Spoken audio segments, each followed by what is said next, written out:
Well, you making sure they can hear you now. Deep throat ass. Are you? Soraya, don't start getting on my nerves already. Hello, y'all.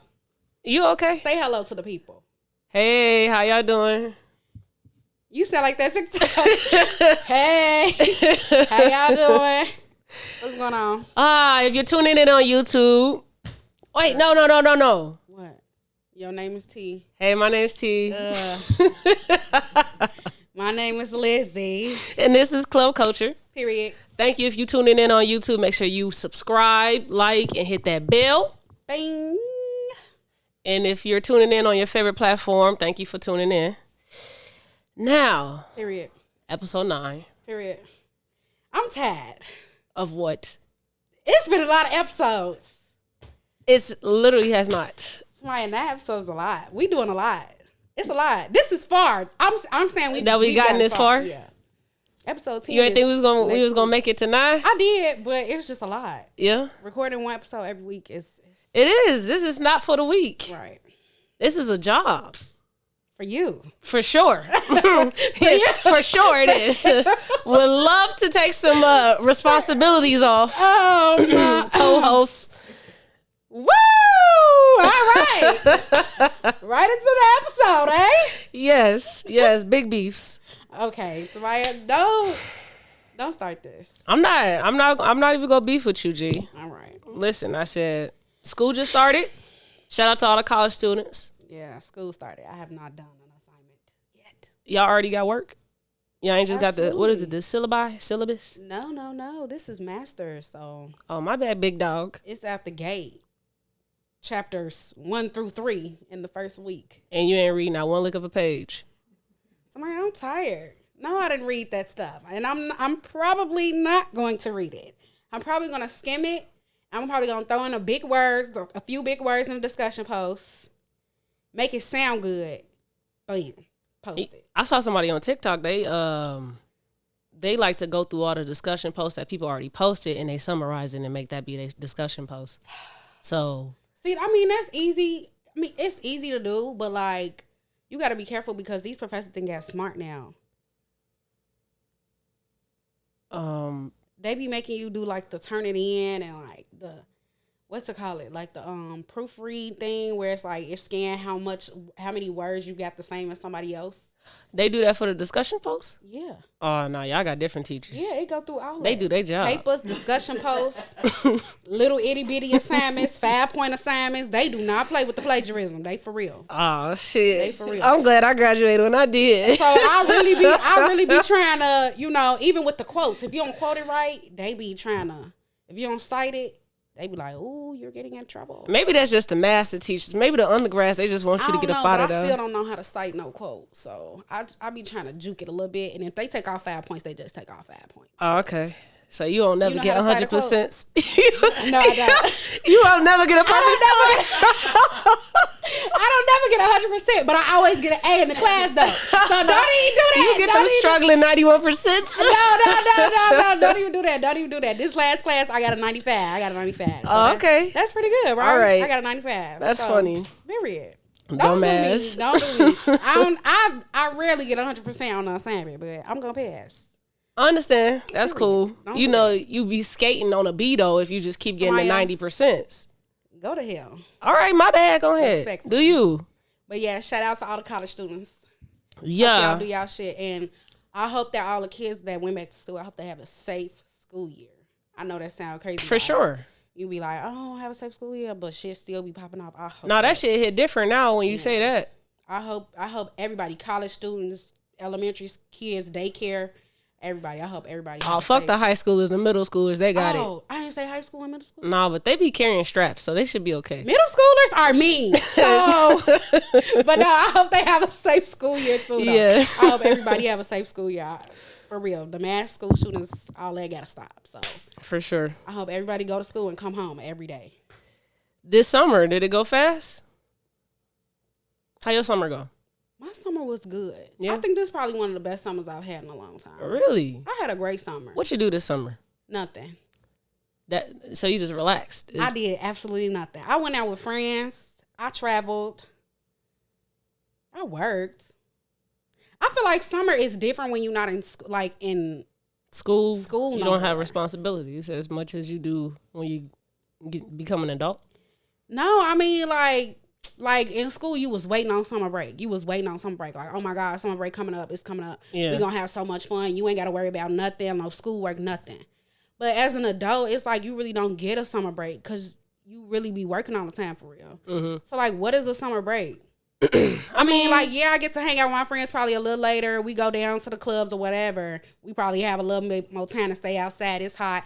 You know, you got your titties out, your booty out, whatever. But like, it's really not a summer break for real because I have to go to work tomorrow at 9 a.m. after I just got done shaking my ass in the club. You know what I'm saying? So I don't really know if it's a summer break for real. I mean, it's hot outside. I enjoy that, but I don't know if I... Shit, global warming then fucked up that too. It be cold as hell. It is cold. Sometimes. It is cold. I ain't gonna lie. It is kind of cold. Now, I feel you. Fucking 9 to 5. I don't understand that. First of all, did we talk about that already on here? What we talk about? The idea of a 9 to 5 and how that makes no sense today. Well, it never made sense. I don't know. I can't remember if we ever... talked about, I don't think we've ever talked, well, I don't know. Maybe we talked about it amongst ourselves, but I don't think we ever talked about it on the Well, what's your perspective of the 9 to 5? The 8-hour shift I don't want to work, ever. I want to be a stay-at-home mom. I say that all the time. I'm not even kidding.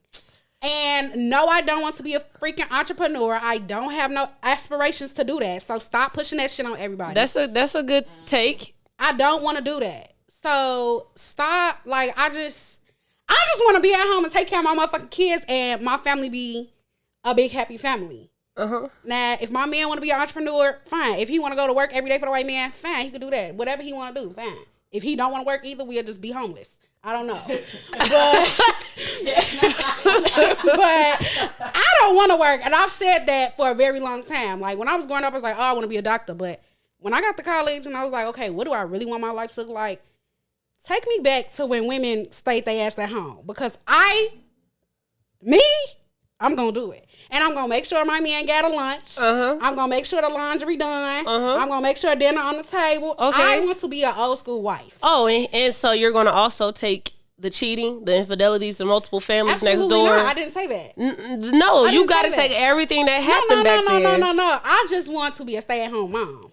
I still want a healthy relationship with my You can't have both. That didn't happen back then. Okay, well, don't take me back. Don't take me. I'll take it back. I'll take it back then. Don't take me back. Just give me the stay-at-home mom and let me be. Let me be a wife and a stay-at-home. Yeah, see, that's the shit that the older folks don't like to talk about. Okay, is the crap that they endure. Well, I don't want the crap. I want the healthy relationship. I bet you do. That's like a perfect world. Okay, but I can't have both. No, you can't have both, baby. You gonna have to take a cheating ass nigga. Ooh, I don't want that. Well, I don't want that. I don't know. You gonna have to choose between this life or that life, cause. Well, what you feel about a 9 to 5? You said you think it's stupid. Yes, it makes no sense. First of all, if the bank opens at 9 and closes at the latest at 5, how I'm gonna ever get to the bank? That's why they got direct deposit. But before direct deposit, they used to give you your check at the job. At the job. And you have to go. How I gotta cash it? How I'm gonna cash it in? Well, now you could take a picture of the check. Before the internet, right? And how did they cash their checks in? Go to the currency exchange. Weekends. And then they take a portion of your money. Yes, exactly. They take a fee out of my hard-earned money. Mm-hmm. How does that make sense?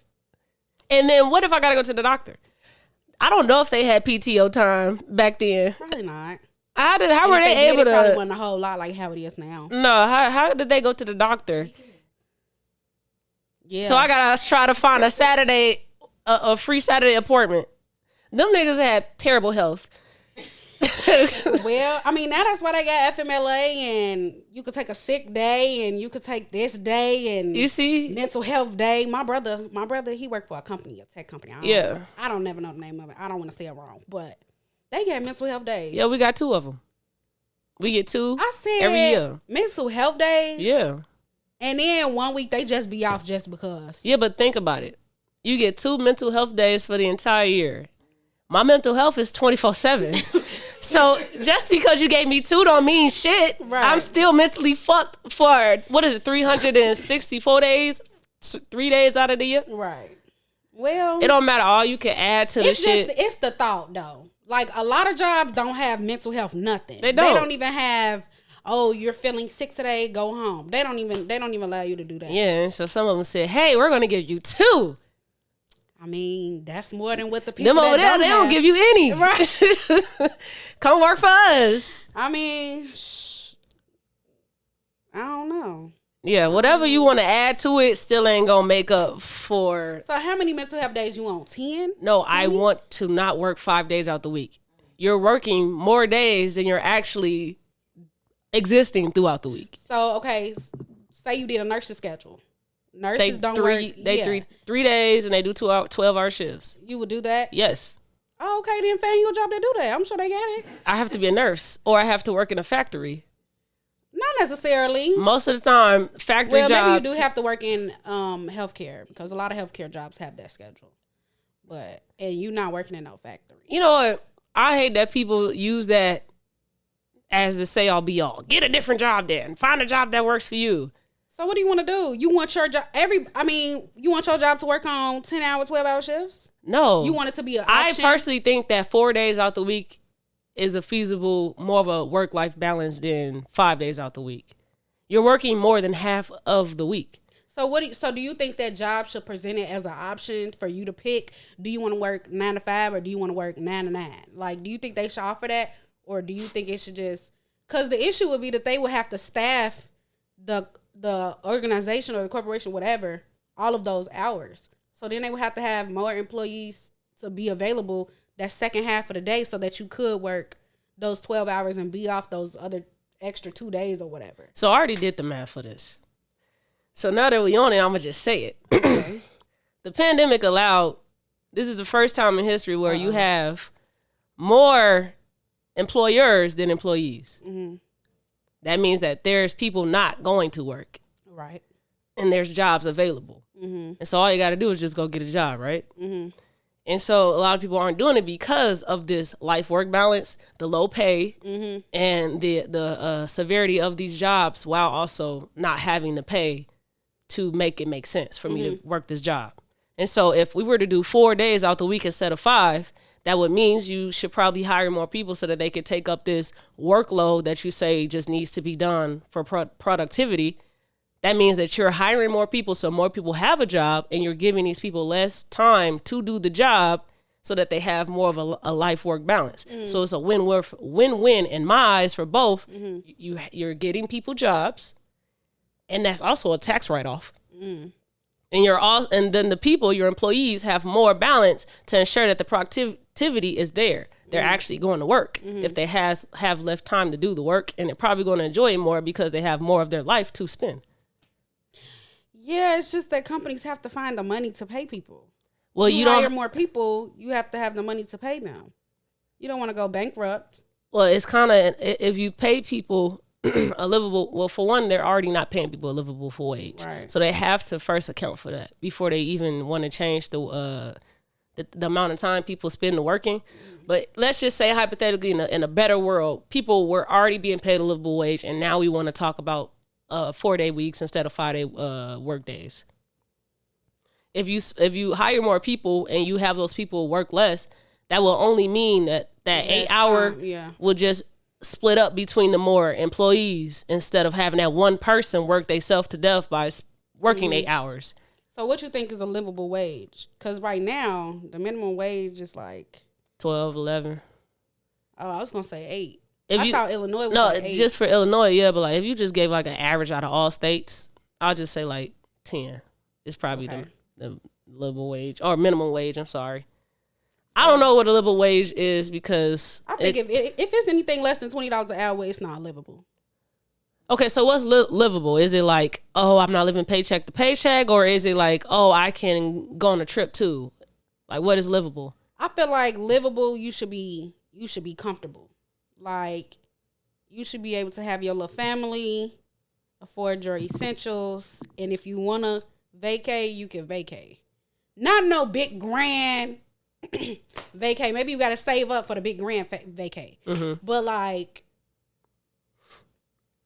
honestly, I think jobs should cut you a check and be like, hey, go on vacation. Boom.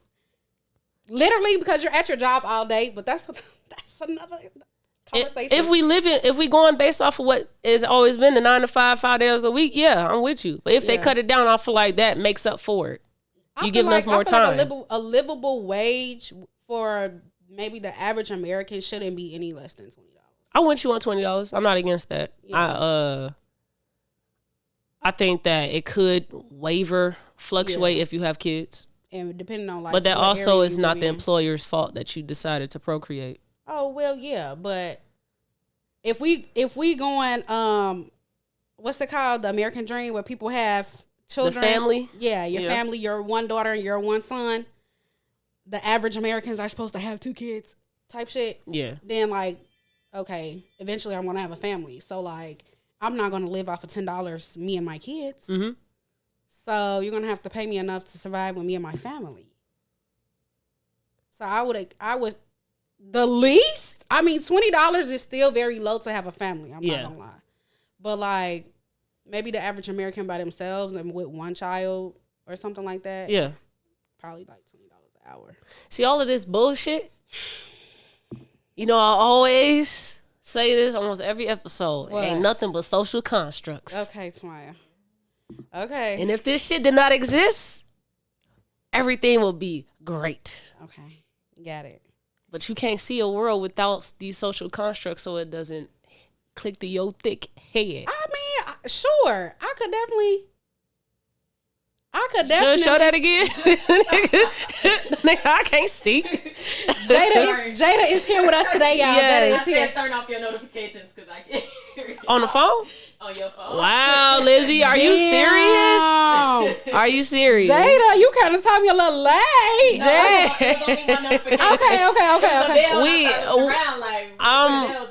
okay. I'm gonna try to find it and I'll take it out. Okay. Okay. My bad. I'll make it bigger for y'all. Shout out Jada. Jada is new to the show now. She will take in whenever Jazz can't come. Moderate for us. Jada gonna take over. Period. Thanks, Jada. But yeah, I forget what I was saying. You know what? We just gonna move on. Yeah. Because I'm not gonna remind you. My notifications was going on. Yeah. Social construct. I mean, I could see. Can I see a world without social constructs? Beyond my thinking, probably not, because I've never seen it before. I don't know what that would be like. Yeah. But if I was reborn into a world without social constructs, it would probably be a whole lot different than what this is. So you know the big reason why slavery happened? Religion. So just take that. The Christian's not gonna like that. Just take that out of it. Okay. Outside of man choosing to man used religion to weaponize of movement. I'll call it a movement. But religion was the basis of it. Okay. That's a social construct. Right. Remove religion. How differently would the world been? We would not probably have had slavery. We probably would have been a different movement, but it probably would not have been as big as slavery was. And that's just one social construct that oppresses a lot of groups of people.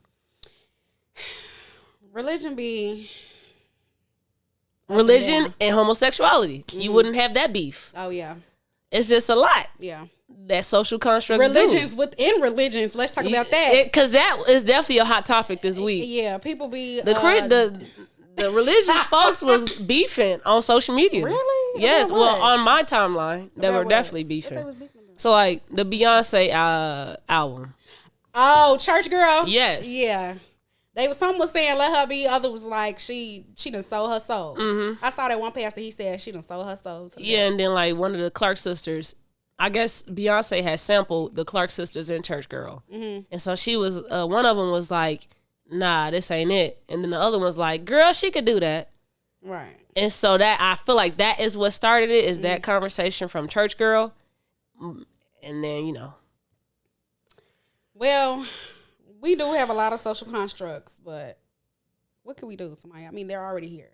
We would have to go back in time, erase everybody's brain, erase everything, and start completely over. I feel like it's easier if you just choose the ones that make sense today and choose the ones that do not. And some people just don't want to be on the same page. Right. Some people are already made up in their minds. Yeah, so but I feel like we have the real simple black and white ones, like thou shall not murder. People argue about murdering people. Some people think that you should murder people. The only reason I feel like you should murder is self-defense. And that means that somebody else would want to murder you first. Okay, so what would you say to a person that believes in murder? Like, they can have a debate with you about why they should murder somebody. And you know how I said, I don't know, episode 8, I said, that's an island and that's an island. So you want to be separated? No, because why would you want to live? That's like being in jail and all you did was steal somebody's cat. And now they put you in jail with all the murderers and rapists. Mm-hmm. Do you want to be in there? No, you do not.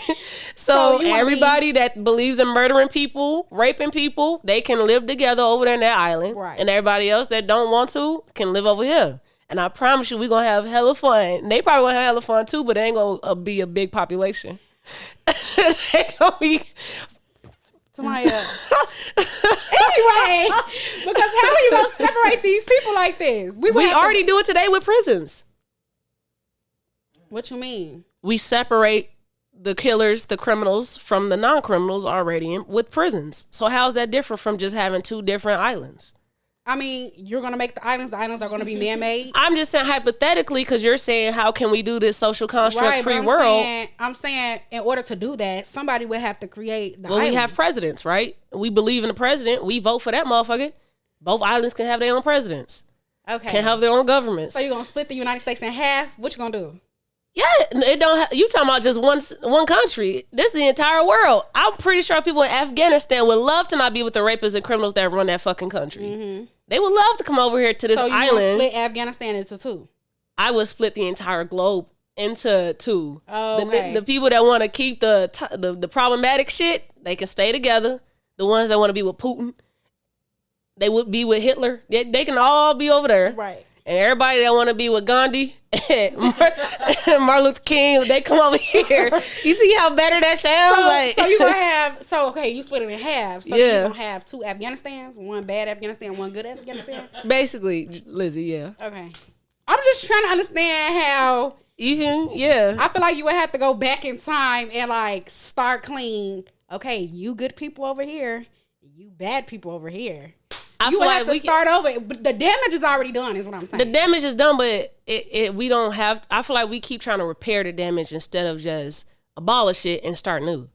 Like, just say, like, okay, this right here, this wasn't too fucked up. We could probably take this into the new world order. Okay. The problem is we keep getting fucked up presidents. Let's just start there. I mean, money talks. We got to remove money. We got to start with that big ass social construct. Not money is a social construct. We're talking about 9-to-5s, employers and shit.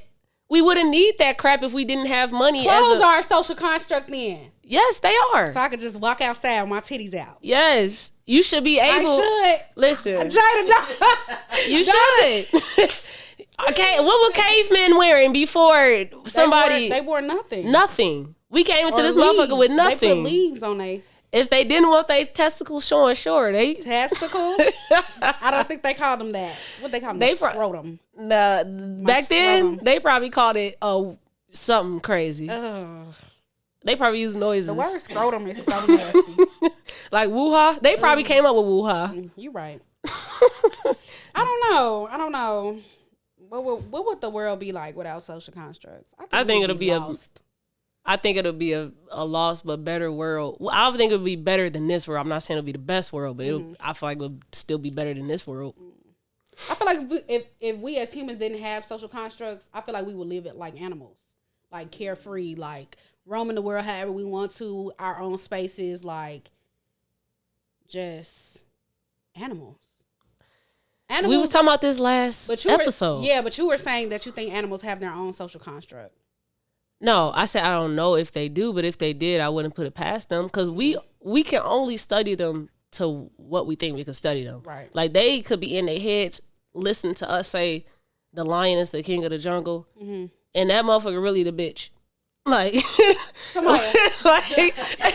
like maybe the monkeys are the motherfuckers that really be putting down shit. Right. So you saying we can only study them for what we think is going on, but they may have something completely different. We could be giving them hella stereotypes, and it's all wrong. Okay. Because how we gonna ever know it's facts? Unless that we're able to communicate with them and they tell us, nah, nigga, you was off. I run this shit. But I do think, though, that if we didn't have any social constructs, our lives would probably resemble animals. Yeah. I said the last episode, the only thing that separated us from being animals is our ability to rationally think. If we didn't have that, we would be animals. Is that a good thing, though? It's a good and bad thing, because with that being said, we feel as if we can make guns and contraptions to kill animals instead of just live with them. Well, like an animal wouldn't be able to figure out gunpowder, because that's just thinking. That's just too much. They'll look at it and sniff do be it. smart as hell. Yeah, if Gorilla get up. Because we're teaching them, we're kind of giving them that skill of rationally thinking if they're around us enough. That's like a baby. Like a baby to come out and don't know what the fuck they doing. But if you keep teaching them your ways, they'll get to it. Yeah. Well, that's that. We need to actually get to the podcast. But that's what we was gonna do today. Literally. Let's get into the sectors, y'all. Okay. Hot topics. We gonna get this stupid ass virtual robot out the way. Okay. Now I'm sure What's the rapper name? FN Mekka. First of all, he look half white. He looks white. He looks white, not half. See, white. he looks like Lil Pump, and I don't know if he all the way white. Who was Lil Pump? Gucci gang, Gucci gang, Gucci gang, Gucci gang, Gucci gang, Gucci gang. I don't know what he look like. I'm finna look it up. Let me see. Lil Pump. Yeah, he gonna look just like him to you.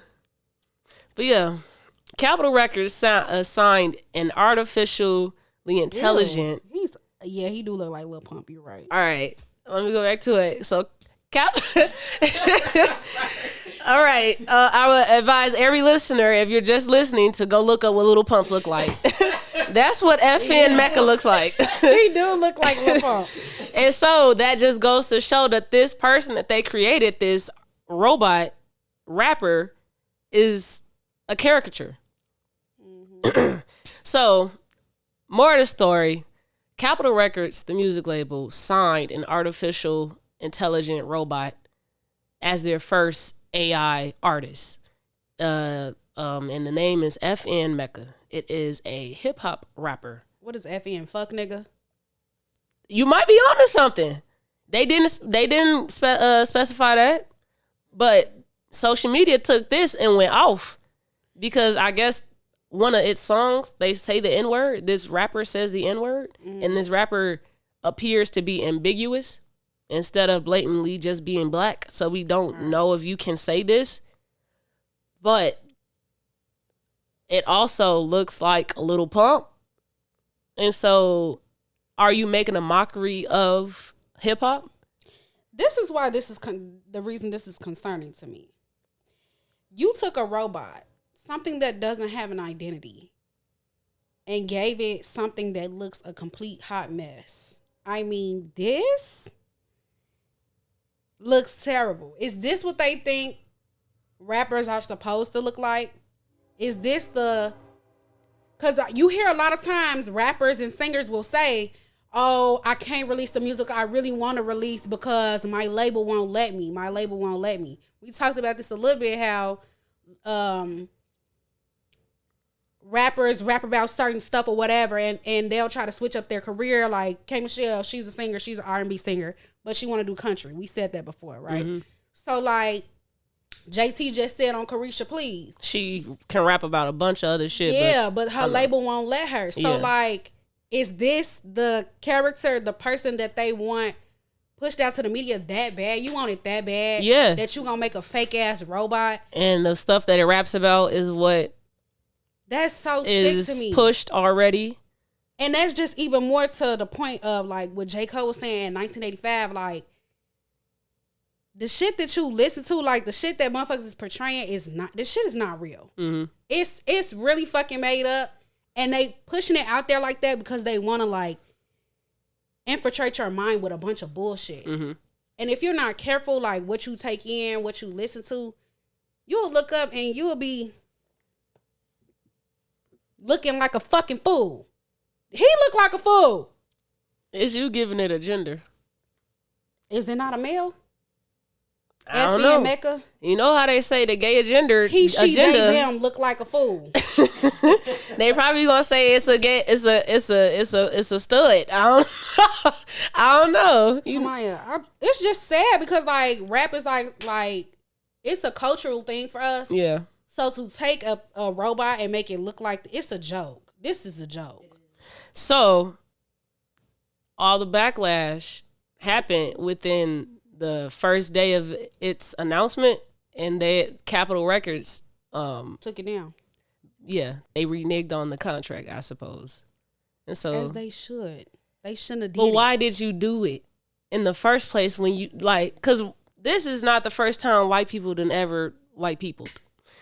They always say like, "Oh, we didn't know it would be an issue," as their reason for why they made the decision. How do you not know that's not going to be an issue? So what will be Capitol Records' explanation for signing that AI They rapper? probably thought that, like, we're in a time of technology. This will be so cool to do. Like, oh, my God, what's going to be the next, the next big thing? Like, we're trying to think of ahead of the times or whatever. Everybody is so, like, social media is so animated, so whatever. They probably thought that, oh, let's do something that nobody's ever done before. Speaking like a great corporation, Lizzie. I'm being devil's advocate. I'm saying that sounds like something they would say. Right. And that's dumb as hell. And you could tell they don't have no black people on their staff because hopefully, a black person would have spoke up. Capitol Records has a lot of black artists. But did they know about this? Did they knew about this? Somebody signed that motherfucker. So Jada could tell you, you are a representation of the company you work for. So the Capitol Records can't cross all their T's, dot all their I's, whatever it's called. But they also should know the artists that they're signing. Like, you're about to put money towards something. This looks terrible. From the grill to the, what's that called? The nose rings. What is it called? The spectrum piercing. Is it spectrum? I don't know. That's septum. Okay. Septum. Okay. I was close. I'll leave it alone. I was close. Septum. I was close. To the green eyes with the green hair. Yes. To the little locks. What is that? Braids. The dreads. They're braids. Oh, okay. No, my bad. Something, I don't know. But it look a hot ass mess. And then he got half the head. Couldn't even give him a fade. They got half the head shaved off. It looked like a crochet braid. So people will say, like, a lot of people that are behind the music be black artists. Do you think it's counterproductive to be a black artist and be behind something like that? You're making the music for that character. Well, what you mean? So, like, say the raps that artist, that AI artist performs virtually it came from a black artist. Somebody that was black wrote it. Yes. Mm-hmm. How would you feel about a black artist being the person behind the music? I don't know. Because, like, why are you writing this for this person? You could do it yourself. I mean, just get out there and just do it yourself. But some black people, I mean, like, if the money is talking, they gonna do it. Yeah. So I can't really say. If they bag big and that's how you get in your bag, then I guess do what you. Mm-hmm. But like you said, money. Social construct. About that money. It's about the money. And we talked about this too the last time. People will do anything for money. Like, somebody could tell you to get on a music video and dig in your booty and smell it. And you're going to do it if they're cutting you a check that's big enough. So then that leads me to ask you, because this whole podcast is about basically social constructs, Okay. in a sense. Okay. Everything we talk about has to do with a social construct. Okay. Principles and morals are subjective. Right. If money is a huge social construct, what matters most then? Is it money or morals? I think when you broke, Is money probably matters but more when than. a lot of us, some of us aren't broke, but still do choose money over morals. So I wouldn't say it's always just because you broke. Some people just like money. And then some people is really rich, but they morals fucked up. Yeah, you don't. A lot of people will say you don't get rich without choosing money over morals. You can't get to be a billionaire unless you choose money over morals. So then what? Because you got JT who won't take a stand for herself to rap about the stuff she wants to rap about. Instead, she'll rap about prerogative. I'm curious to what she got in the vote. I want to hear it. Because she's saying she got all this stuff she want to rap about. I'm curious to hear everybody. Like, everybody. Because remember, Lil Baby released that song when the Black Lives Matter movement was really juking. Yeah. And like. You said juking. The Black Lives Matter movement was juking. If that's not club culture, I don't know what else is. Like, period. It was juking. I mean, like. Hashtag Black Lives Matter was juking. You got to say that to your kids when you go back to the riots. Period. I mean, it was really juking. Put that in the history books. That's crazy. It was juking. Like, okay. They was going nuts. And he released that song. And then he got that song with Kirk Franklin. And he said something about, like, his label wasn't really... So he never put out no more music like that. Yeah. That's fucked up. Why aren't they allowed to explore their artistry however they want to? It's a double-edged sword because I personally still want people to get that bag, do what you gotta do your job, but I also want you to do it with integrity. And so if you feel like personally, your integrity lies more with your music content than what else, then me personally, since I want you to walk with integrity, I would rather you choose that. Mm-hmm. But I also won't know that unless you say it publicly. My music, what I talk about matters more than how much money I make from my music. So I'm finna choose my music or I'm finna choose this. So we don't know. Personally, we've heard Lil Baby say what he said about his music, but we still don't know where he stands with it, with what is integrity to him. So I don't know how to judge it. So somebody like Chance the Rapper has been independent. Mm-hmm. His whole entire whatever. Yeah. When Chance the Rapper was jumping, he was jumping, right? So I guess the question is, I mean, he still put out music. Chance the Rapper has gotten more into like the community things and like, you know, giving back and stuff like that. He still put out some music though. So like, but his music is not riding the wave as much as it was prior to. Yeah, when he debuted it. So is it the artist's responsibility? Because I see that a lot of times, like when they get signed, a lot of the marketing and advertisement comes from those record labels and stuff. Mm-hmm. So like if you're independent, how do you keep up with your marketing and your advertising if you don't have nobody to help you? Well, you would have to do it like all on your own. Yeah, that's where everything starts at.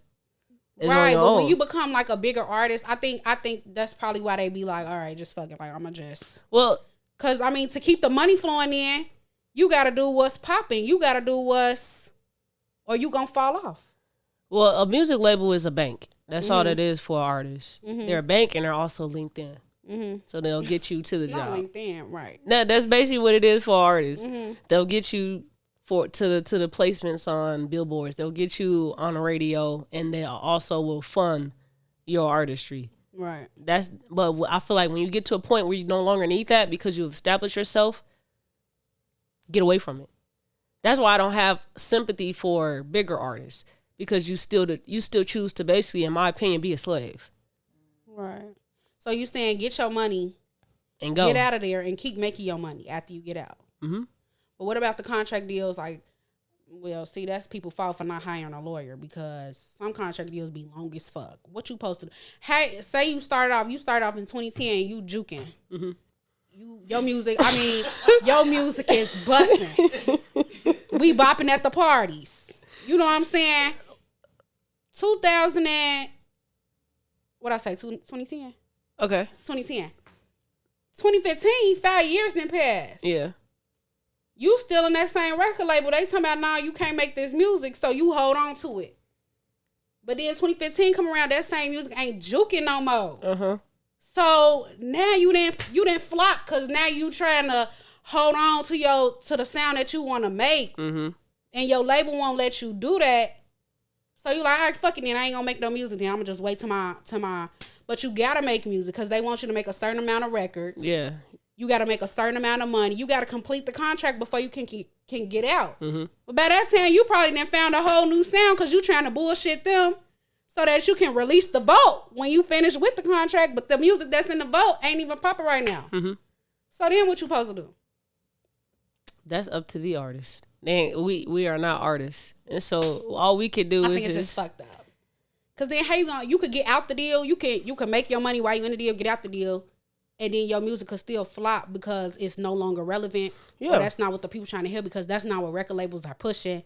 Like, I just feel like it's kind of hard. You got to be an NBA young boy. I know we talked about him last episode, but he's a perfect example of somebody that established themselves so well to where you have leverage when going to a record label. Mm-hmm. He was independent for almost... Basically, you could just say he didn't have a label, and he is as big as he is. Mm-hmm. Now labels are hunting him down to be attached to their label, and he can leverage their price. Like it just said, he signed a $60 million deal with Birdman. Mm. That's unheard of. And I don't even like YoungBoy for real. Yeah, but he established himself to have leverage. It's YoungBoy. It's YoungBoy. People like him. People like his music. That's gross. I don't like that. So you got to establish yourself to have leverage. I guess that's the answer that I have to give you. Well, I hope these artists... I don't know. Y'all better hurry up before they make some more robots. That's all I got to say. Ew, they going to make some that make the cut. And it's going to be a little bit over for some of y'all. They can't do that. They can't do it. They got the money. They can't do that. All we got to do is choose not to listen to it. They got the money, but like, it's not going to be the same for real. You go to a concert and see a fucking robot? Some people go to concerts to see a hologram of Tupac. That ain't the real Tupac. I feel like that's Tupac though. He already made his mark. People gonna go see that. Uh-huh. He's not here with us no more. So that's memories. A new robot? Somebody gonna go see that? Some people. And how much they gonna charge for you to get in? Because it's gonna be more than $20. Don't worry about that because you got that $1,000 for Chris Brown. You got it. I said I don't have it. But if you did, you was gonna slam it on the table. Absolutely. So don't worry about it. You might learn to love FN Mekka, and you gonna have that $1,000. No worries. Samaya. Next. Exactly. Because I ain't going to see no damn robot. I can't do it. All right, we finna move on from that. Well, so I guess while we on music, we can stay on music, and we gonna do it quickly though, because we spent too much time on that. Okay, come on. All right, boom. Meg, we said we was gonna talk about Meg's album. Okay. Now, just give me your rating out of 10 first. My rating out of 10? I'm gonna say 6. A 6? Yeah. Okay. Why you gave it a 6? I mean, it's okay. She had a few bops on there. Uh-huh. Some of them I caught myself tapping my foot a little bit. Okay. Bopping my head.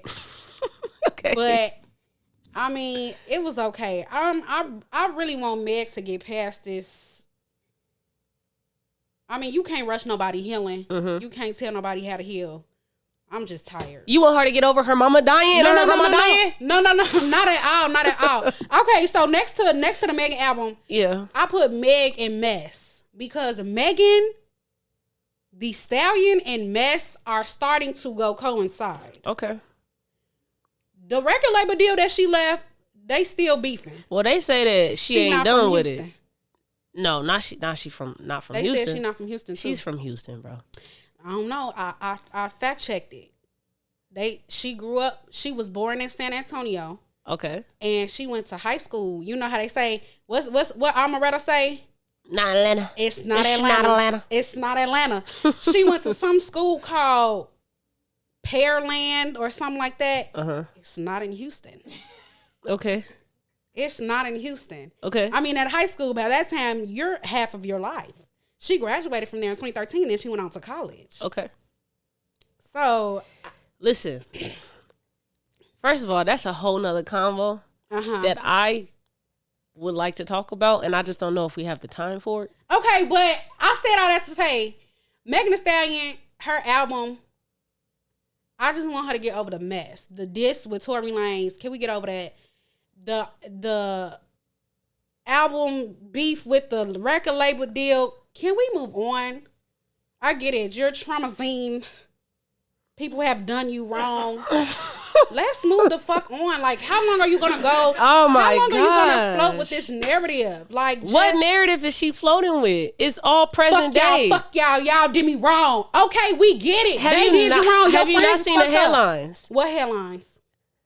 The label says shit all the time about her. I'm sure they do. Tory Lanez put a whole album out about her. And he did. So how can you tell her to shut the fuck up if they're not shutting the fuck up? They're only feeding into it because they know that Meg is going to feed back into it. So stop paying them attention and move on. So go why get your bag. not flip it to the murder, self-defense? Yes, somebody got to murder you first. Do they need to leave her alone? Absolutely, absolutely. But people will stop feeding shit attention when you stop giving it attention back. That's cool. It'll become That's old. great. They'll start to look stupid. They'll get tired of bringing it up. The more you feed into it, the more they talk about it. So you telling her to ignore the bullies?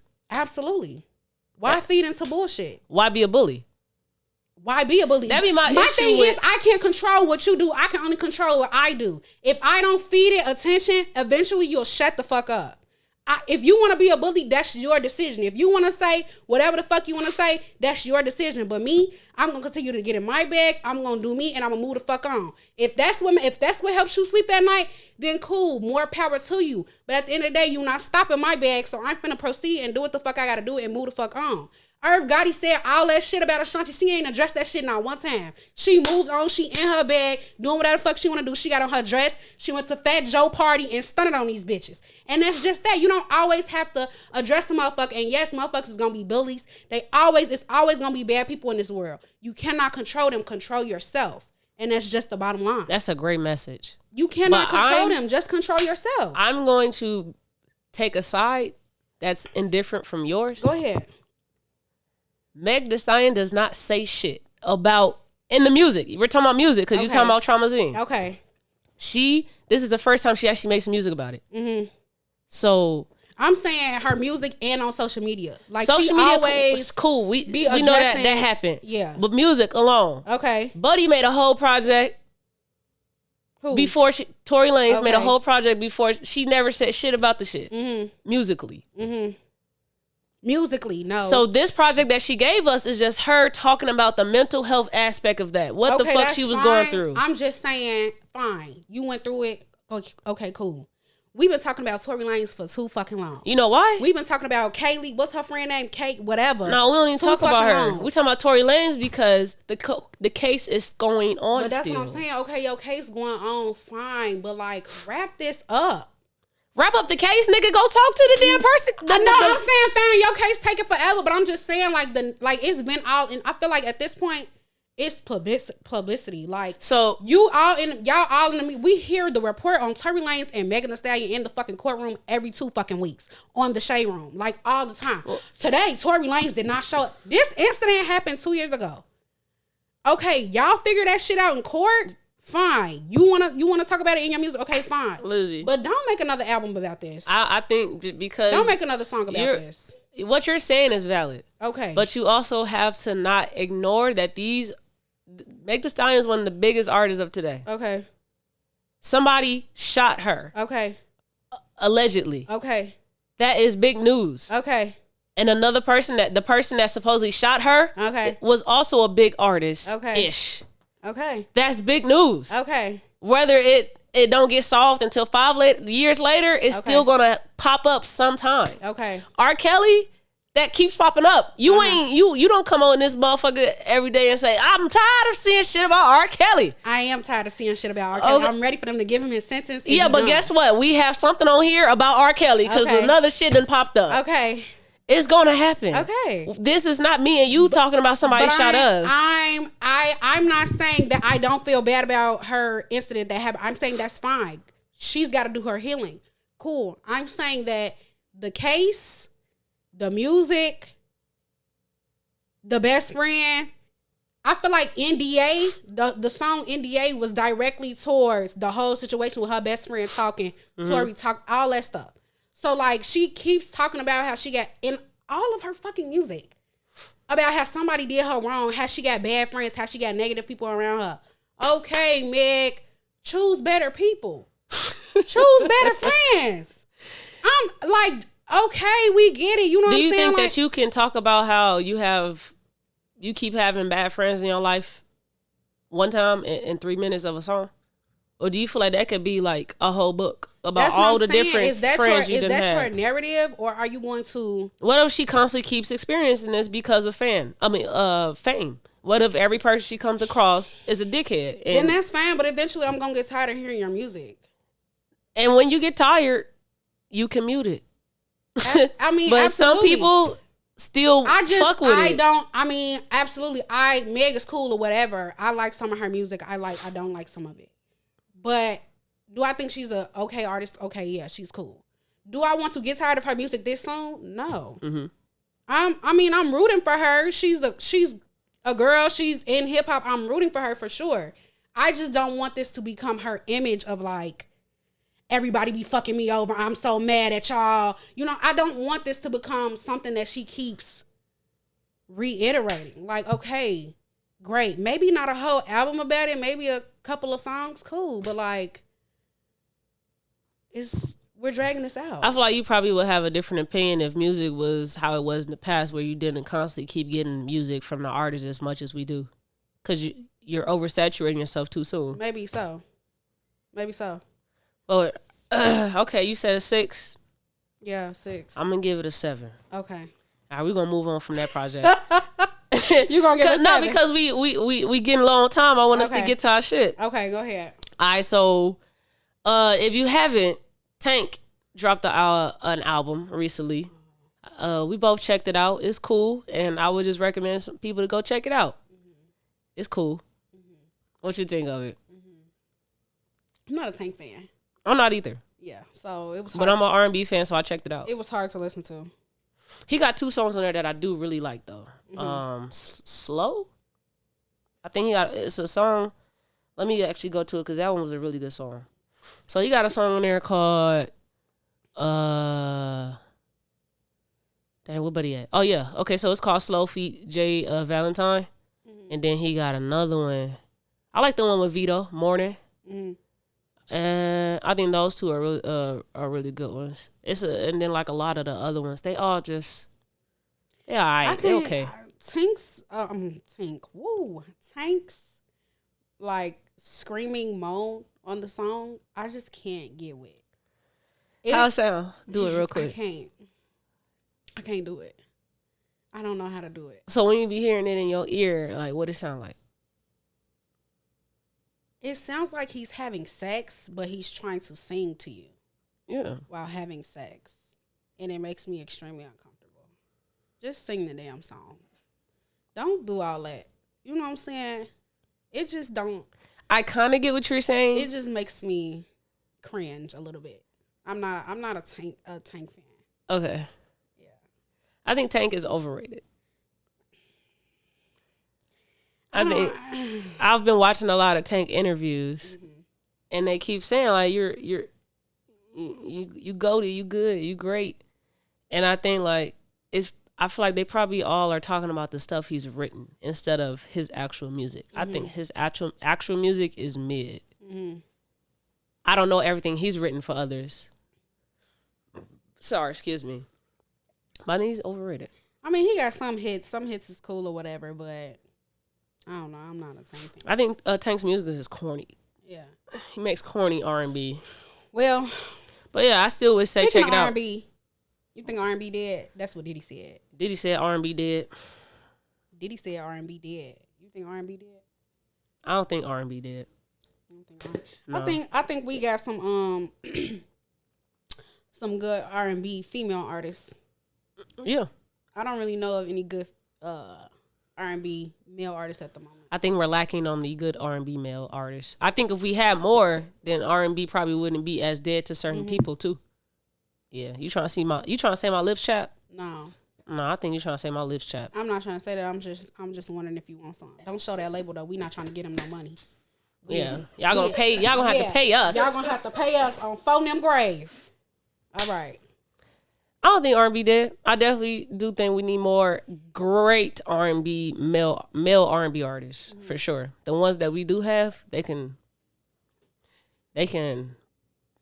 not go, but I would like for the ones that are better and actually talk about love to be in the forefront.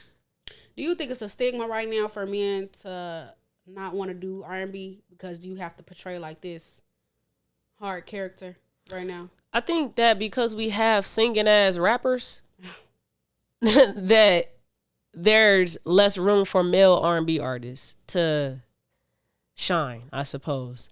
Because you got Rod Wave, who is doing very well statistically. I like his album too. I didn't check it out yet, but I'm not really a fan of Rod Wave. But you have Rod Wave singing about the shit rappers rap about, but he's singing it. Lil Durk be singing. And so that's the R&B for today's generation. And so where does it leave room for this generation of listeners to appreciate the actual singers that's singing about love instead of getting it out the mud? Who was that blamed T-Pain? Usher. That's not funny. I actually like T-Pain. Yeah. That's crazy. Not that he blames T-Pain. Yeah. Okay. But I mean, I get what you're saying. I don't know. I don't think R&B is dead. I think it needs a little bit. I think it needs more supporters for sure. But I don't think R&B is dead. That's it. Yeah. I think there's a lot of good R&B out there. I'm not gonna say great. I'm gonna say good R&B out there, and you're just not going to go look for it. Yeah. And we also have to look for it because they're pushing rap. They're pushing this. Yeah. R&B used to be the bigger genre over rap. Yeah. Because it feeds your soul with positivity. Yeah. Great vibes. Yeah. Well, all right. Which one's my voice kind of, I was getting deep. Quiet Storm. Ooh. Not WGC After Night. What do you call it? Ugh. Okay. Which one talk about next? You want to talk about this or you want to talk about this? I mean, we could do the current event because I'll just save that one for the game. We're going to do the game. Okay. So we can knock out that current event real quick because... You want to get into the game? Yeah, I want to get to the game. Okay, you want to get to the game. Okay. So, word on the street. First of all, I feel like I put that in the game. Did you put it in the game? I think you did put it in the game. I put it in the game. So, we could do the game and then we'll go back to that. Okay, let's do the game. All right. Somebody finna tell me about this game. I don't know what game she got, but... I've decided to give Club Culture a game. And this little game is called Weird or No. Right. Right? Okay, weird or no. Weird or no. Right. And so the basis of the game is I'm going to read you some headlines. Okay. And you just have to say, is it weird or no? Yeah. And you only can give me a one sentence explanation for your answer on whether it's weird or no. So you can't give me a whole synopsis, just one sentence. Okay. And the meaning of the game is, this is how we are on social media. I feel like I'm on Family Feud. Okay. Go ahead. Okay, so, you get headlines. You see headlines on social media. Right. And you base your opinion off that headline instead of actually getting more information. Right. Right? Okay. So you could say something today and actually don't mean it the next day. Right. Because you actually got more information to go along with that headline. Okay. So this is where that game came from. Okay. Got it. And I will copyright this fucking game if y'all want to steal it because I make this shit up. Oh, period. Okay. All right. Don't fight them. All right. Weird or no? Okay. Weird or no? Okay, go ahead. All right. Headline is, Biden plans to cancel up to $20,000 in student loan debt. Is it weird or no? No, it's not weird. Why? Because we need to be free from this bullshit. Okay. Called debt. It's fucking... Okay, you said one sentence. One sentence. Okay. Reporting live from Rolling Stones UK, Harry Styles named the new king of pop. Who the fuck is Harry Styles? That's your sentence. Okay. Weird or not? Weird. Because who is Harry Styles? Hey. Little league players shove cotton in black teammates' hair. Weird as hell. Weird as hell. Weird as hell. Because why did they let them people do that? That's it. The viral pink sauce will be hitting store shelves very soon. Is there an in-between? That's the headline. I can't tell you nothing else. No. I'm gonna say no. It's not weird. It's not weird. Why? Because the bitch got to get in her bag. Okay. Period. Okay, you killing these one sentences. Period. Study shows it costs $300,000 to raise a kid in the U.S. as inflation soars to a 40-year high. $300,000 to raise one kid? Mm-hmm. Weird. Why? That's too damn expensive. That costs too damn much money for one kid. That's too much. Ooh, that's what studies say. Yeah, no, weird. Russia is awarding $16,000 to women who have 10 or more kids to combat the country's population decline. Weird as hell. Population decline. Weird as hell. I knew what you meant. Weird. Why would you do that? Why would you do that? Why are you using my body to why are you using money why are you using money as an incentive to make me produce? That's weird. 10 of them hoes. I mean, only $10,000. 16. Don't forget the 6. After 16. we just said it costs how much in America? $300,000. We're talking about Russia. We don't know their price. Oh, girl, fuck that. Period. Weird.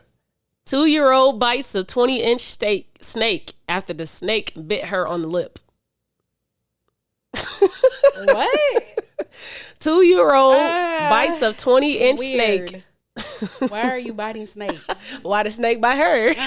Where is your parents? Self-defense. Where are your parents? Not a 2-year-old biting a snake. Did you say bang or was that my ear? Oh, man. Biting a steak. Okay. A snake. Oh, man. A steak. Go ahead. You hungry. Not a steak. A snake. Oh, my gosh. Okay. We got 2 more. Dwayne Wade files a petition to legally change Zaya Wade's name and gender. Dwayne Wade did what? Files a petition to legally change Why Zaya is he Wade's. filing a petition? Weird or no? Samaya, say it one more time. It's not registering. Dwayne Wade files a petition to legally change Zaya Wade's name and gender. It's weird. Why? Because why is a rich man signing a petition? Just do it. Oh, I didn't think he was gonna say that. No, okay. All right. Just do it. Money talks, huh? All right. You got the money. Pay that shit. Just do it. Why are we signing a petition? Let's move on. All right, last one. R. Kelly's goddaughter, allegedly featured in the 2008 sex tapes, testifies they had sex several times before turning 18. Not only is it weird as hell, it's sick as hell. And ain't her mama what's her mama name? Princess? Is that her mama? Sparkle. Oh, Sparkle. That's her auntie. Oh, she said that didn't happen. Mm-hmm. She's sick. No, she said that could have happened, but she ain't tell her to ask him to be her godfather. That's all she got to say to that. Yeah, that's what she said. And she said that her and R. Kelly didn't have a sexual relationship. Ooh, Sparkle and R. Kelly? Yeah. All right. She's weird to me, but okay. Yeah. We got it. So that's the game. Okay. Congratulations. You are the first person to play Weird or No. Okay, so I got to come up with the questions for you next time. If you want to, but next episode, all the guests, yeah, I'm going to make sure all the guests, they got to go through the trial of Weird or No. Yeah. Okay. All right. So we got that one through. Okay. Okay, so while you was in Miami, a lot of stuff was happening on social media that I thought touched some of the stuff we talked about in these past few episodes. Okay. We just gonna do one of them. Which one you want to do? Do you want to do the Chris Brown one? I'm getting tired of talking about him. Okay, then don't talk about him then. We can right. talk about something. First of all, Watch what you say around these parts. Well, you could pick whichever one. Okay, so we don't talk too much about relationships on here. I feel like we should probably get to that a little bit more because you're in a relationship. Right? Juicy. The fuck out of here. You be cheating sometimes. What? Just kidding, Quan. Just kidding, Quan. Don't be up here saying stuff like that. Anyway. And I just feel like, our generation, they just can't get right. Like we gotta teach these motherfuckers how to date. Do we? Either we gotta do it. Who is we? Club culture. Okay. Okay. What is this, 10 years? For what? In a relationship? No. What is this? 6. 6 years in a relationship. You ain't got no expertise on how to date young? I got a lot of expertise. Okay. You want me to share it? I want you. Oh, okay. I want us to talk a little bit more about relationships sometimes. Oh, so you just want me to? Okay. So let's talk about breakups. I don't think you've ever experienced one before. Okay. But I'm sure you've seen people talk about have beefs after breakups. Right? Yeah, I've experienced a few breakups, but they was like childish breakups, like little kids. Like, haha, that's why you. Did you beef after those breakups? I don't talk to those people anymore. No, like when y'all did break up, like was it any like arguments or beefs after the breakup? No, like that's why you peed in the bed? No, I just stopped talking to them. Oh, okay. Well, more of the story. I have experienced some breakups in my adult stage of life. And there were beefs after breakups. Right. I'm sure our community out there have experienced beefs after breakups. Right. And I personally think that is one of the stupidest things when being in a relationship with somebody is the beefs that you have after y'all break up. And the reason I say that is because none of that shit mattered when y'all was loving on each other. Right. So let's say that your boyfriend peed in the bed. Right. And I was sleeping with his pissy ass. And you sleeping with his pissy ass every night. And now we break up. And now y'all break up and he a pissy ass nigga. Right. I don't understand that. Right. I think it's because like when you in a relationship with somebody, not saying that it's right, because it's absolutely not right. But when you're in a relationship with somebody, you love they dirty drives. Like you will do anything for them. Like it's like it becomes tolerable. Like you tolerate it because you love them so much.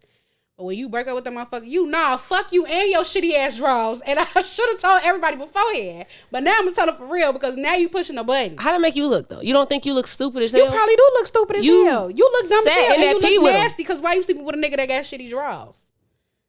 That's nasty. Why you sleeping with a grown ass nigga that pee in the bed? You ain't want to make a pallet on the floor when you spent the night? That's nasty. That's disgusting. But I don't know why people do that. I don't know. I feel like you just.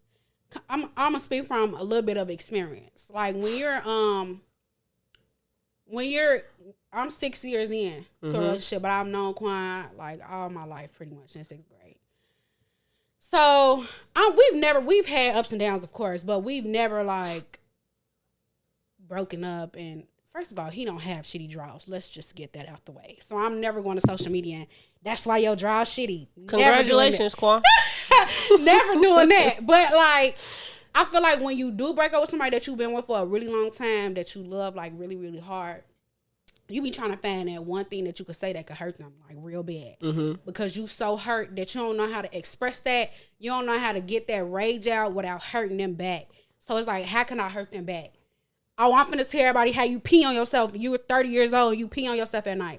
You're a little ass boy. Like, and I'm finna. But then, I mean, that make you look like a little ass girl because why would you tell that man secrets like that? So I saw something that my cousin shared, and it was some men talking about how, we were talking about last episode, how men know the mental health, whatever. So some men feel like they can't express themselves to their female partner because of the way that they speak, the female speaks. And so like say I'm a man, you a female, we date. Hey babe, Keisha ass, her little dirty ass really just be out here fucking all these people. Right. And I be trying to tell her, girl, put your pussy away. Right. I don't know how that just came up here. Right. But yes. And you like, damn, babe, why you talking about Keisha like this? Like, right. So they feel like the way you talk about Keisha and that's your bestie, you would probably talk about me if we break up. So why would I ever come to you about sensitive stuff? If we break up? If we break up, if we just on a break, like how can I trust that you won't also replace me to be Keisha? You talking to your mama or somebody. Let me just say this.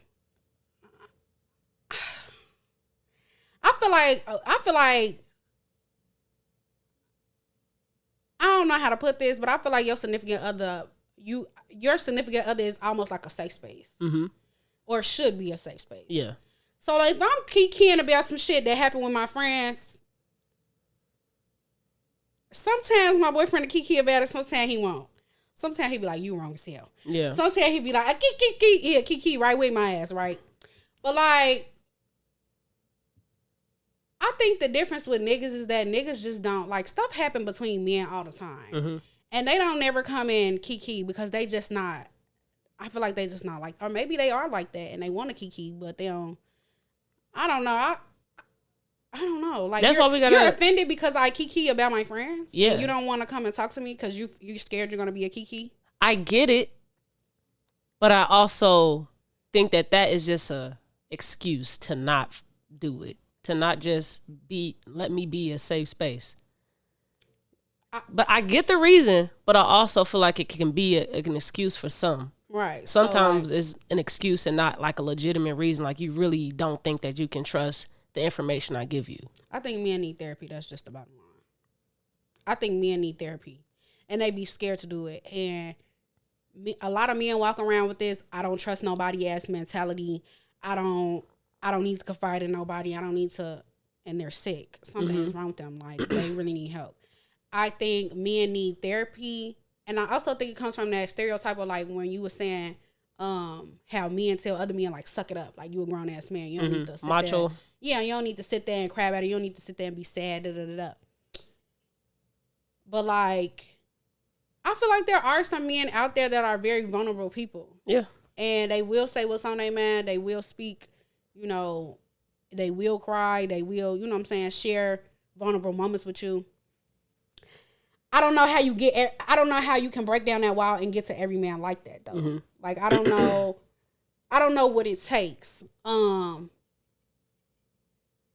It's been a journey with me and Quan as far as, like, getting him to talk. Mm-hmm. He used to have a wall up.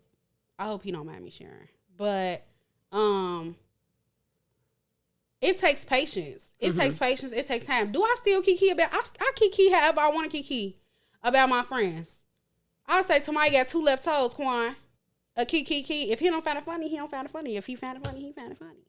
But I feel like we're at that point now where, like, he can't trust me. He can come to me and talk to me about anything he want to talk about. Was it always like that? No. But I feel like you have to get to that spot where it is like that.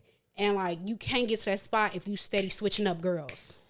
You can't get to that spot if you're not allowing yourself to be there. You're not allowing yourself to be present.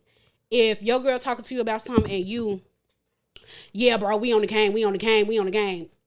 You're not allowing yourself to sit down and be vulnerable with that person. So how could you ever get to that spot? If your girl talking to you and you steady scrolling on your phone, like, okay, if you don't want to talk, fine, you don't want to talk. I'm not finna force you to talk. Come to me when you're ready. But, like, I feel like you have to put yourself in that position, too. Like, you can't just always say, like, oh, girls be too aggressive when they talk about their friends or they be kikiing about their friends. I'm going to kiki about you, too, with my friends. Mm-hmm. That's the truth. This crazy-ass nigga just, absolutely. And I'm sorry if you don't like that. There has to be something deeper. I'm sorry if you don't like that. I feel like everybody do that, though. Like, I cry a lot. My boyfriend just gave me a new ring. I cry a lot. He kiki with I sat in fucking Capitol Grill for 30 minutes and cried because he gave me this ring. Okay. And he went and kiki with his friends about that shit. As he should. She was crying. This she was crybaby ass girl. Crybaby, you feel me? But I don't take no offense to that. I mean, like, I am a crybaby. Yeah. It is what the fuck it is. Now, if you start saying shit that's not true, then I feel like the next one is like, okay, now we got to draw the line because now your ass tripping. See, now a dude, you can accept that your hubby went to go talk to his homies and kiki about you crying over a gift he gave you. Mm-hmm. I have some men in my life that open up to me, and they would be upset if I went to go say, I bought so-and-so a new pair of pants for work, and he cried because ain't nobody ever bought him some shit for work. And it's like funny to me. And we saying it as a joke, but I'm also not saying it to like shine. Right. Like I know what Quan was doing. Mm-hmm. But I could do that and they'll take that and be so mad that Why would you tell them that? Why would you tell them I cried? And I'm just like, damn, G, what they gonna say, G? What they gonna say? Why you tell those people I cried? No, for real. You don't think I'm a bitch out here?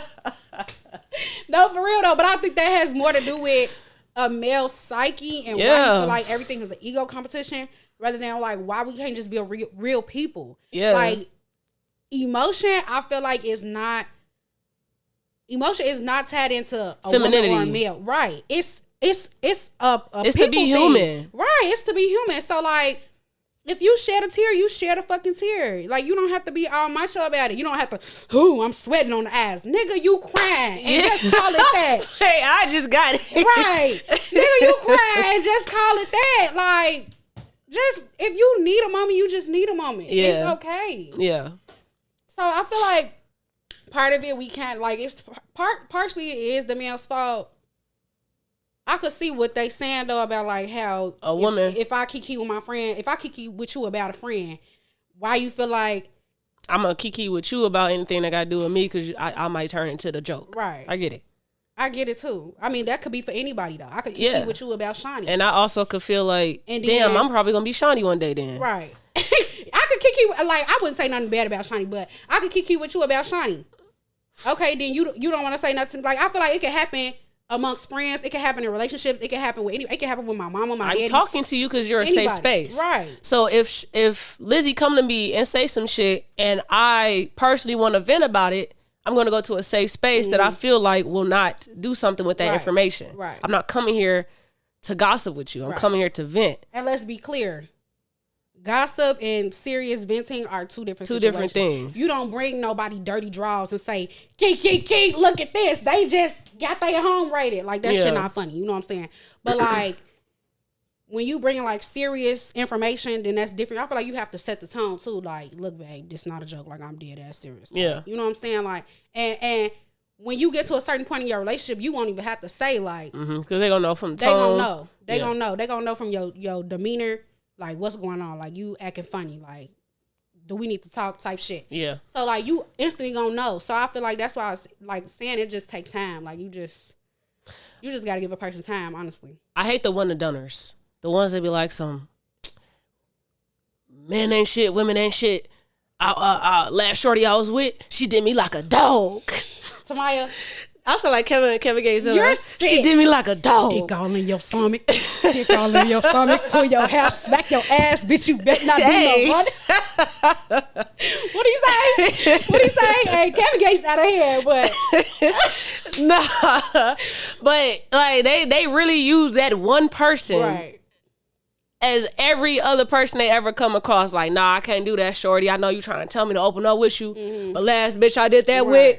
She told the whole neighborhood. Right. And that's also a part of, that's what I'm saying, men need therapy. Yes. Because you can't do that and then just be, oh, well, fuck everybody. I don't trust nobody. Like, if you need to go get some healing, go get some healing. But don't sit up there and bash everybody or make everybody feel bad and sad because you don't feel like you can open up because of their past experiences. That's all a part of therapy and counseling. They literally coach you through that shit. Like, tell you, like, where you should start. Okay, try this. Okay, that didn't work. Try this. You know what I'm saying? That's literally what therapy is. You know, I'll be trying to like, give reasons to certain stuff sometimes. Mm-hmm. Like, even just for myself. I can easily say, I was born this way. Mm-hmm. I want to be the woman because I was born this way. Mm-hmm. I can easily just write it off as that. Mm-hmm. But sometimes I be thinking, I'm like, what are some of the things or the reasons that can contribute to why I actually really love women. Mm-hmm. And it's simply this right here. Mm-hmm. I don't have to go through the fucking struggles of getting a man to open up to me because I could just easily have it with a woman. Yeah. Because I'm an open fucking emotional book. Yeah. And so why go through that struggles with and explain? Yeah. And try to dig a hole through somebody rabbit ass mind. Yeah. I'm getting stressed. Okay. But yeah, man. I can't stand a one and doneer. I think men just need to just tell your homie get therapy. Your homie, some men do be getting therapy. I ain't gonna lie. We're not talking about y'all. Right. But if you do get therapy, don't let your homie sit there and suffer in silence. Don't let him say, I don't trust nobody and that be okay. Tell your homie, like, bro, I understand you got some trauma, but I think you should go get some help. You know how draining it is to be somebody that has a certain way they like to live their life, and then you have that person that's the total opposite, and they constantly always talking about that whenever the topic is something that they're not with. Mm-hmm. Oh, just therapy. Y'all in a group chat with the homies or y'all in person. Oh, man, I was at therapy, man. That shit was so good. You can never go to that friend about it because they not going to hear that shit. Yeah, they like, or they don't have negative stuff to say. Like, that shit turn me off from you. Yeah. You really shouldn't be in my circle if we can't really talk about an array of things. Like, if I can't talk about, you see how we said we just flow through conversation, we just talk about everything. Yeah. If I can't go to the club, go to school, sit here and talk about real life, go to church, turn around, go back to the club, shake my ass, then go to church again, bro, we really can't be friends for real. It's crazy you say that because me, Jada, Geneva, and Nick was all talking about this over the weekend. Jada has said... Jada? Yeah, this Jada. Uh-huh. Jada has said it doesn't make sense to have sometime friends, basically. Friends that you can only do this with. Right. And then only do this with. Mm. But am I wrong for wanting... Basically, I gave her the word universal friends. Am I wrong to only wanting universal friends where I could do everything with those friends and that is my friend group? Like, those are friends I'm friends with. I think those people that are universal friends are your actual true friends. Mm. I think people that are not universal friends are like people that you just happen to run into and they have like a meaningful purpose in your life and that's it. Mm-hmm. Or like you met them along your journey and that's it.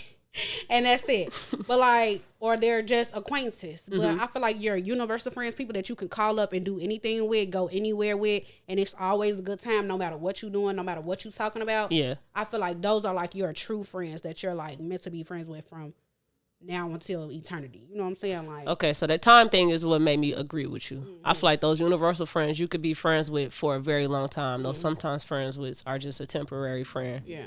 I don't really know how long that course can run. Mm-hmm. I'm with you on that one. Yeah. On that part for sure. Because when I'm not doing that, then like we're not talking. Like we're not friends for real. When I outgrow that part of my life, then what? Yeah. You know what I'm saying? So like the friends that you could do everything with, anything with. Those are my favorite type of friends. Yeah, for sure. But those universal friends sometimes do kind of make it a little hectic to balance a relationship now. Okay. Because that relationship, I feel like, my relationship, it has to be a universal person. Right. I want to be able to do anything with my partner, even though that could be unrealistic. or even if you say you get a partner that is not very universal, that don't want to do everything, right? Mm-hmm. And they know that about themselves. They're very in tune with that. Okay, fine. Babe, you go do whatever you want to do. I'm completely fine with that. Don't be bitter about it when I come home. You was out with your friends all motherfucking night. I was out. Don't do that. Mm-hmm. You know what I'm saying? Maybe you can find you a person that is maybe not very universal, but they still respect your space with your friends, your time. Yeah. And they know, like, okay, I'm not that type of person, but if that's what you want to do, go ahead. And I'm happy for you do that. Mm-hmm. And maybe they come around sometimes. Maybe they're not there all the time, but they still, like, fuck with your friends. You know what I'm saying? Yeah. You can always find somebody like that. Now that you said that, I'm going to ask a personal question. Uh-oh. How did you feel when I had a partner that wasn't a universal partner? Uh-oh. Samaya, I don't know. Okay, so like me, I'm a universal person, period. Yeah. So like I'm gonna move accordingly. Fast. She was cool. Sometimes she wasn't. Sometimes she was quiet. Sometimes she was whoopty. I feel like me and her got along when we was together, but when we was in a group, it was a little bit different. Mm-hmm. Me, I'm gonna have a good time regardless. So like, I really don't care. You can sit over in the corner with your arms folded pouting if you want to. I'm still gonna shake this ass. And you can catch it or you don't want to, that's fine. But I'm still have a good ass time. You know what I'm saying? Like, I don't know, like, I think because my boyfriend is very much quiet off to himself. So sometimes like he'll converse with you, but it's very much like to the point. He don't waste no time. He For not sure. It's very much to the point. He not trying to have no full blown conversation with you or none of that. So I feel like maybe I have a different perspective on it because I actually have a partner that's like that. So like, you're used to it. I'm used to it. Yeah. I'm used to still like whatever. If I meet somebody that's like that, like you're my friend, you had a partner that was like that. Okay, fine. You're not my friend. This my friend. Yeah. So if you fuck me, you fuck me. If you don't, bye. Yeah. I'ma still respect you because you my friend and partner, but I don't really have to fuck with you. I gotta fuck my friend. I'm not gonna disrespect you. I'ma still speak. If you want to kick it, we can kick it. If you don't want to kick it, more power to you. But what y'all doing? not the bunny. But yeah, I don't know. I just feel like, would it be nice to have a partner that's universal? If you have universal friends, absolutely. But it don't always work out like that. Yeah. And so what do you do? How do you maneuver with that? And sometimes your friends, I mean, they not really gonna like your spouse. Yeah. So then what do you do with that? You ever had that? Anybody not like Quan? You ain't gotta say their name if they did. Anybody not like why? I don't think so. I don't like you, Quan. I don't think I ever had that. And if they did, they ain't been bold enough to tell me. Maybe they don't need to say it, and they can like what you just said. I ain't gotta rock with you, but I'm gonna respect you still because you my homie partner. Okay, it can be that. Maybe they didn't need to say that. I'm Why you gotta fight me, G? bat you in your shit. Walk you like a dog. Beat your ass till you piss. Your ass need to stay on TikTok. I do. But okay, you ready to do the mental health sector? We can. All right. So what's going on, LG? We gotta make it quick. Look, we ain't gotta make it quick. You do gotta make it quick. Hurry the up. All right. I just want to check in with you, friend. You know, you just came back from a vacation. You just started school. Still on your job search. We at episode 9, about to be episode 10. That's a milestone. Yeah. So I want to check in, get a mental health check in with you. You know, how you feeling? What you been up to? I'm tired. Of what? Life. I'm tired. I'm in school. I'm trying to find a full-time job. I'm working still at fucking CVS. By the way, if you in Chicago and you need a job at CVS Pharmacy, come in the club, coach your DMs. You got to be over the age of 18. I'm gonna say over the age of 18. I think it's 16, but to be safe, you got to be over the age of 18. And you don't have to have no background, no education, no nothing. They train you on a job. So if you need a job, I'm gonna actually you put 18. that out to some people that I yeah, know. because we need employees. Yeah, I saw some people saying they need a job. It's bad. So CVS Pharmacy, you need a job, let me know. Okay.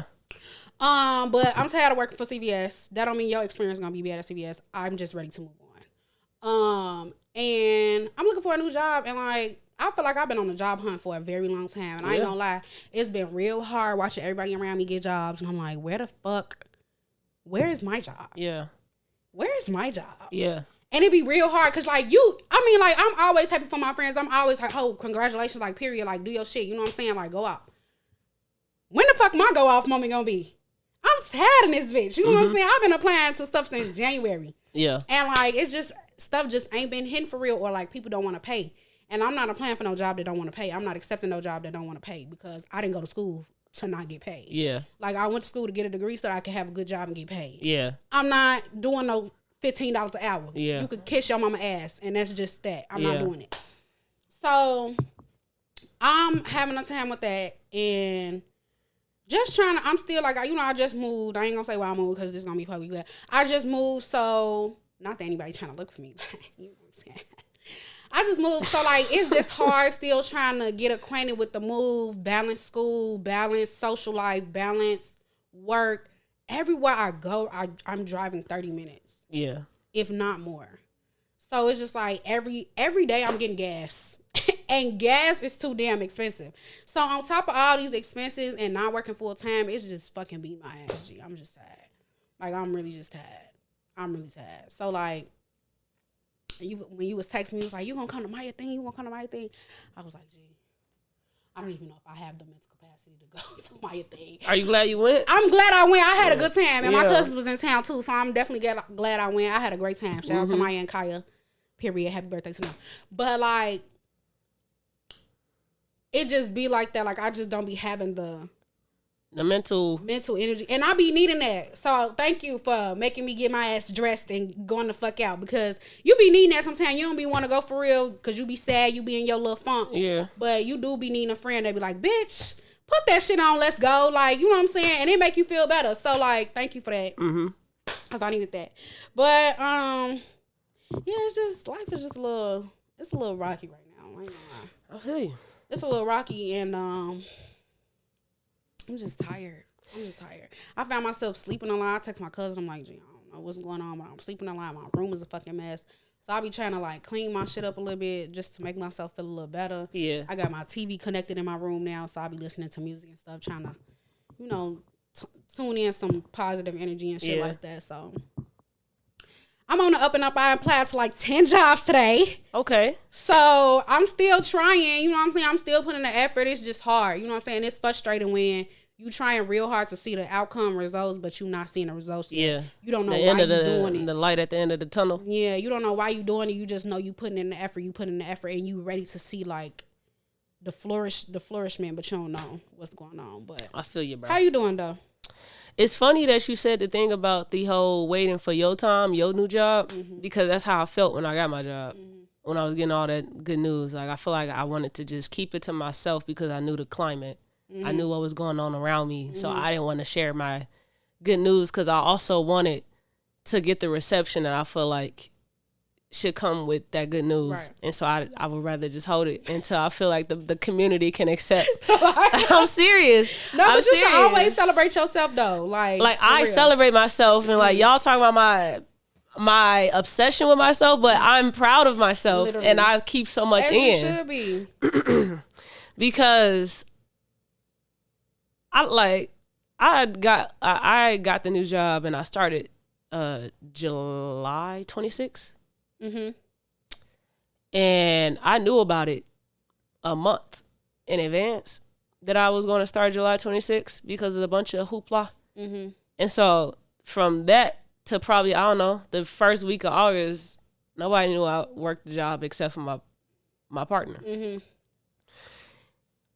And like hearing you say it, I was like, okay, maybe I was attesting the environment realistically. Like I wasn't too off. So I'm glad I didn't like jump to sharing that good news because I would have kind of. I wish you would have though.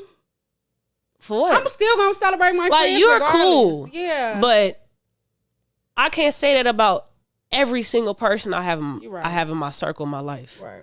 So I just wanted to just keep it to me and the motherfucker that was going through that long journey that I went through too to get to that point. Because my job search started in January probably. Yeah. I'll just say January. Yeah. And it was an up and down, rocky ass way to get to something that is a very great job. Yeah. So mentally, the job is heating up. Like I'm really getting to see my priorities and my workload. At first, it was just like grooming me into the position, but now I'm in the position, and so we're just figuring out timelines on when stuff should be completed to get reviewed and stuff. Cool. I'm not gonna go on a whole tangent on what the fuck I do, but if nobody knows, I'm a graphic designer. That's it. Period. T-Ray Graphics, get in tune, bitches. Okay. Period. At